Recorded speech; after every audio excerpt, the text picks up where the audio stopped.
Primeiro assunto de hoje, nós vamos falar de investimento, Figueiredo. O governo federal diz que vai investir até 300 bilhões de reais, 300 bi, em financiamentos destinados ao setor da indústria até o ano de 2026, quando termina o terceiro mandato do presidente Lula. Essa nova política industrial, né, que está sendo criticada, inclusive, pelo setor, foi lançada hoje pelo Palácio do Planalto. O governo diz que esse valor de 300 bilhões de reais faz parte do programa Nova Indústria Brasil, mais uma sigla que o governo criou e que prevê várias medidas com impactos que vão além do mandato do presidente Lula, vão até, segundo o governo federal, até 2033, os impactos positivos desse novo plano, desse plano da nova indústria brasileira. Na prática, a Sanib estabelece coloca o poder público como principal agente de desenvolvimento do setor industrial. O que você acha disso, Figueiredo? Em vez da gente estar dando independência para um setor, dar condições do próprio setor reinvestir os seus recursos, o governo está querendo esse protagonismo para si. Isso pode ser positivo ou você acha que tem mais aquele dedinho de necessidade de controle que essa turma tem? Ô Luiz, eu vou um pouco mais além, sabe? Eu não entendo... Obviamente que tem uma necessidade de controle, né? Eu sei que o governo, principalmente essa estrutura que a gente tem hoje, o governo federal, eles sempre focam no controle.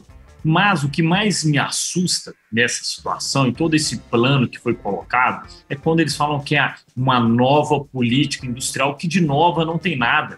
Essa política que foi apresentada hoje, ela mantém as ideias de protecionismo que sempre teve. Basta ver o que tinha no passado, quando o governo resolveu investir e ser o grande desenvolvedor da indústria naval brasileira. Aonde está essa indústria naval brasileira que fez parte de programas industriais do passado?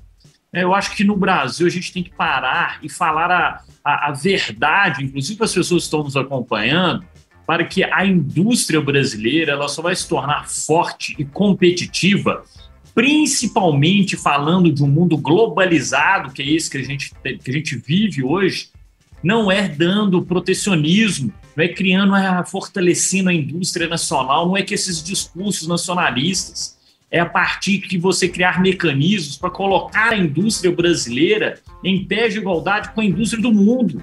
É fazer com que não crie subsídios, que não dê financiamento, que esse projeto propõe, e abra o mercado brasileiro para que as indústrias brasileiras possam comprar equipamentos, insumos baratos e de qualidade para produzir, né, para gerar ainda mais riqueza e fortalecer a indústria brasileira nesse cenário global, e não com essa cabeça arcaica, pensando em protecionismo, pensando em indústria brasileira, em fortalecimento da indústria brasileira, sabe, Luiz? Na minha opinião, essa política que foi apresentada hoje pelo vice-governador Geraldo Alckmin é realmente um retrocesso, é voltar ao passado de programas anteriores que a gente sabe que não deu certo no Brasil.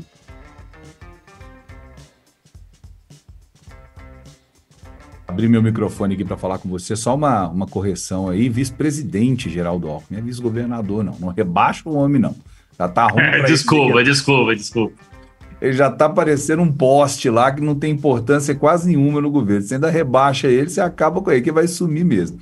Acho que o vice-presidente Geraldo Alckmin esperava um protagonismo maior, e num primeiro momento foi acenado que ele teria esse protagonismo maior, mas por algum motivo, que a gente sabe qual é, envolvendo, entre outras coisas, a vaidade do próprio presidente da República, ele acabou sendo encostado e está aparecendo muito pouco, para dar mais espaço para o Haddad, que vai ser, segundo consta, o herdeiro político, ou suposto, ou provável, ou possível, ou indicado herdeiro político do presidente Lula. Mas o assunto hoje não é esse, não. Vamos voltar no assunto do Figueiredo. Você citou alguns pontos aí, Figueiredo, muito importantes, essenciais, na verdade, que fortaleceriam mais a nossa indústria, fortaleceriam também o comércio, o setor de serviços, que seria trabalhar para que o Brasil desenvolvesse indústrias mais tecnológicas, né, que tivesse condições de implementar tecnologia, de contratar pessoas, de pagar melhores salários, para que os grandes cérebros, os grandes pensadores ficassem no Brasil. A gente tem um problema hoje de evasão de cérebros, né? Evasão de qualidade de mão de obra, que é seríssimo, porque os cientistas, os grandes pensadores, os inovadores, ou estão trabalhando em startups para desenvolver produtos próprios e ganhar mais dinheiro, ou estão saindo do Brasil, indo para o Vale do Silício, indo para indústrias fora do Brasil, justamente porque não existe aqui um plano para segurar esses cérebros dentro do Brasil. Provavelmente, se a gente tivesse investindo mais em inteligência, em inovação, a indústria agradeceria de forma, se não mais rápida, pelo menos mais perene, não é, Gustavo? Com certeza, Luiz. E é bom, eu não sei se o pessoal do sul de Minas está nos acompanhando, pode até me corrigir nisso que eu vou comentar aqui com você. Não sei se você sabe, Luiz, que o sistema da TV digital brasileira, né, que o Brasil comprou do Japão, ela inicialmente foi desenvolvida em Santa Rita do Sapucaí. E a ideia que foi desenvolvida em Santa Rita do Sapucaí foi vendida ao Japão, que aprimorou, que desenvolveu. Depois o Brasil foi lá e comprou ela, né? Se eu não me engano, eu sei de uma história um pouco parecida como essa, aí que quando eu ainda morava no sul de Minas. Então, é isso, sabe, Luiz, que me preocupa, que reforça exatamente esse seu comentário. E vamos mais além, né? Eu acho que o governo federal ele precisa entender, superar, né, todas essas barreiras ideológicas, encarar que hoje, né, o que gera o desenvolvimento econômico não é só um plano para a indústria, não é só um plano para o comércio, não é só um plano para o serviço. Hoje, as cadeias produtivas e todas as formas dos setores, a diversidade do setor produtivo de um país, eles estão totalmente conectadas, ligadas. Você não pode criar somente um plano para um determinado setor específico, que eu acho que é o que essa proposta também visa, né? Vamos fortalecer a indústria, mas os serviços, né, que é a grande parte hoje do desenvolvimento e principalmente do PIB brasileiro. Por onde que ele fica? Qual que é a força que os serviços têm para pressionar isso?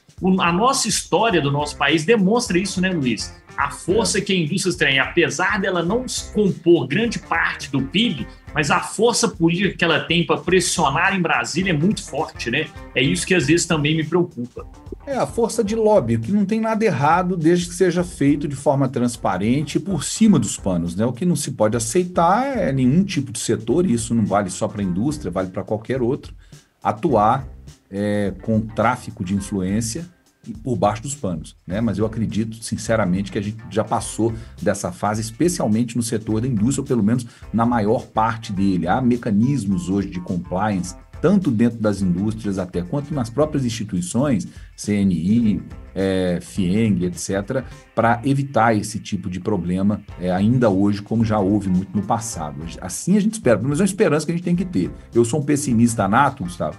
Nesse ponto específico, eu me sinto forçado a confiar nas instituições. Agora, você falou de uma questão importante aí, que é a participação da indústria no PIB nacional. Dentro desse plano, existem outras metas de longo prazo, para mais tempo, e um deles, por exemplo, é aumentar a participação da agroindústria no PIB agropecuário. Esse ano que passou agora, a agroindústria respondeu por 23%. Isso tem tudo a ver com o que você estava falando aí. O Brasil exporta commodities, o Brasil investe muito em commodities. Então a gente colhe o produto, a soja, por exemplo, e exporta a soja do jeito que a gente comprou. A gente exporta minério de ferro do jeito que a gente extraiu. A gente não tem muito forte aqui no Brasil a indústria de transformação. E um jeito de melhorar a participação da agroindústria no PIB do agronegócio seria a gente trabalhar com mais indústria de transformação, produtos mais transformados, mais elaborados. Não só a gente pegar a soja e exportá-la do jeito que ela está, o café e exportar do jeito que ele está, mas beneficiar e exportar produtos advindos dessa riqueza que o Brasil tem, que é a riqueza do agro. Então, nós tivemos uma participação da agroindústria em 23% ano passado, no PIB geral, e a gente quer dobrar essa participação para 50%. Se isso acontecer, muito melhor para o agro brasileiro, muito melhor para o Brasil e muito melhor para o PIB de forma geral, né? Porque vai impulsionar o produto interno bruto, que são todas as riquezas somadas que a gente produz no Brasil, vai impulsionar de forma que a gente nunca viu antes. É um plano audacioso. Você acha que esse governo tem condições de se sustentar em cima desse plano e de trazer para perto de si os players da cadeia do agro, que hoje, em sua maioria, são contra o governo? Ô Luiz, acredito que não, mas por um simples detalhe que está nesse plano da nova indústria brasileira. Sabe qual é, Luiz? Você falou muito bem. Para a gente criar investir, né, na parte da indústria do agro, para que o beneficiamento seja feito aqui, para que a industrialização desses produtos do agro que são produzidos no Brasil sejam industrializados no Brasil, não é dando subsídio para criar indústria, não é dando financiamento público para a construção de indústria nesse setor, Luiz. O caminho disso é abrir as portas do Brasil para que maquinários de fora entram dentro do Brasil e fazem parte dos meios de produção dessa indústria aqui no Brasil.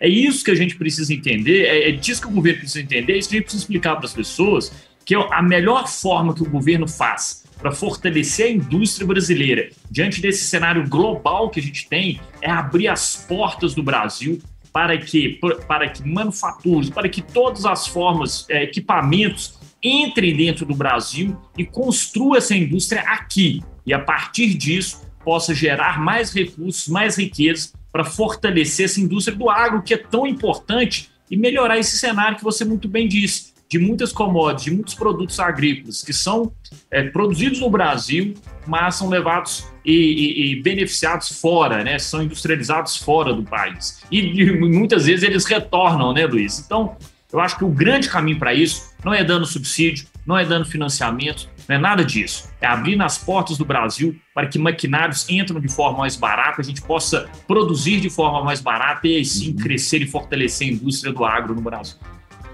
Muito bem, foram colocados esses planos todos, não foi dito exatamente de onde vem o dinheiro, mas isso é meio crônico também no Brasil, né? O nosso amigo de sempre aqui, o William Afonso, que é daí de Contagem, está falando exatamente isso. Todo dia ele vê o presidente prometer dinheiro para vários setores, vários projetos, mas não acredito porque não fala de onde vai sair esse dinheiro. É uma dúvida que a gente tem que ter mesmo e ficar de olho. É o papel do parlamentar lá de fiscalizar, o cara que você votou nele, ir lá cutucar, encher o saco do seu deputado para que ele possa fazer a fiscalização disso e não jogar só para a galera pensando nas eleições de daqui a 3 anos.